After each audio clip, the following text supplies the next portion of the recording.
हमारा वो जान है, वो हमारा मान है, मेरा शान है। उसको मर्डर कर दिया ममता बनर्जी और अभिषेक बंदोपाध्याय ने। आज बात हुआ 6:30 बजे।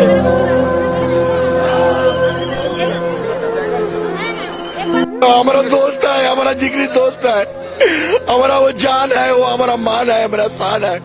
उसको मर्डर कर दिया।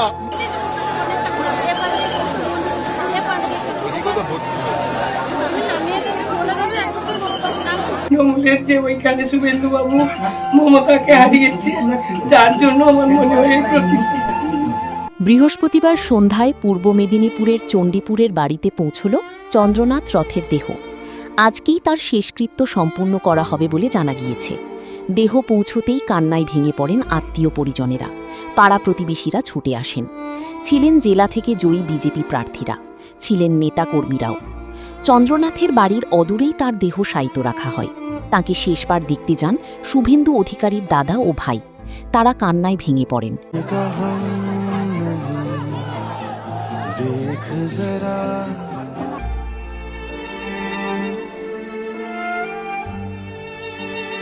কথা বলেন চন্দ্রনাথের মায়ের সঙ্গেও।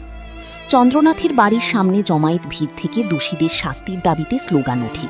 শোনা যায় ভারত মাতা কি জয় স্লোগান। জাতীয় পতাকায় মুড়ে দেওয়া হয় চন্দ্রনাথের দেহ। উল্লেখ্য, শুভেন্দু অধিকারীর আত্মসহায়ক হিসাবে কাজ করার আগে তিনি বায়ুসেনা অফিসার ছিলেন। প্রসঙ্গত, বুধবার মাঝরাতে শুভেন্দু অধিকারীর আত্মসহায়ক চন্দ্রনাথ রথকে শীষ করে দুষ্কৃতীরা। পরপর প্রায় 10 রাউন্ড চলে। গাড়িতে লুটিয়ে পড়েন চন্দ্রনাথ। मान है, मेरा शान है। उसको मर्डर कर दिया ममता बनर्जी और अभिषेक बंदोपाध्याय। গুরুতর অবস্থায় তাঁকে মধ্যমগ্রাম চৌমাথা সংলগ্ন একটি বেসরকারি হাসপাতালে নিয়ে যাওয়া হলে চিকিৎসকেরা মৃত ঘোষণা করেন।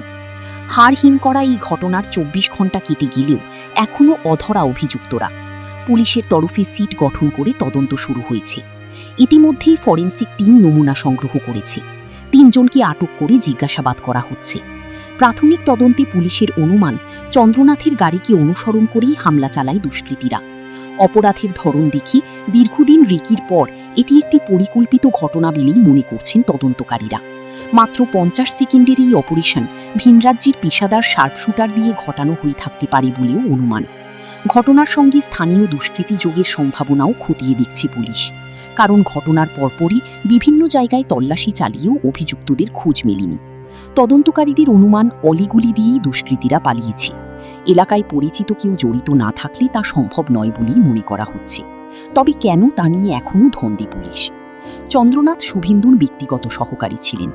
বৃহস্পতিবার বারাসত হাসপাতাল চত্বরে সাংবাদিকদের শুভেন্দু বলেন, একজন নিষ্পাপ শিক্ষিত তরুণকে শেষ করা হলো কেবলমাত্র বিজেপির শুভেন্দু অধিকারীর সহকারী বলে, আর শুভেন্দু অধিকারী ভবানীপুরে মমতা বন্দ্যোপাধ্যায়কে হারিয়েছে বলে। শুভেন্দু বলেন, চন্দ্রকান্তের অপরাধের কোনো ইতিহাস নেই। তিনি সরাসরি রাজনীতির সঙ্গেও যুক্ত ছিলেন না। বিরোধী দলনেতা শুভেন্দু অধিকারীর সহায়ক হওয়ার জন্যই তাকে খুন করা হয়েছে। চন্দ্রনাথের মৃত্যুকে ব্যক্তিগত ক্ষতি বলে অভিহিত করেছেন শুভেন্দু। জড়িত ব্যক্তিদের দ্রুত গ্রেপ্তার দাবি জানিয়েছেন। শুভেন্দু বলেন, ঠান্ডা মাথায় রেকি করা হলো। তদন্তকারীদের কাছে আমার প্রার্থনা, এর সঙ্গে জড়িত প্রত্যেকটা লোককে খুঁজে বের করে আইনি উপায়ে ঝোলানো হোক।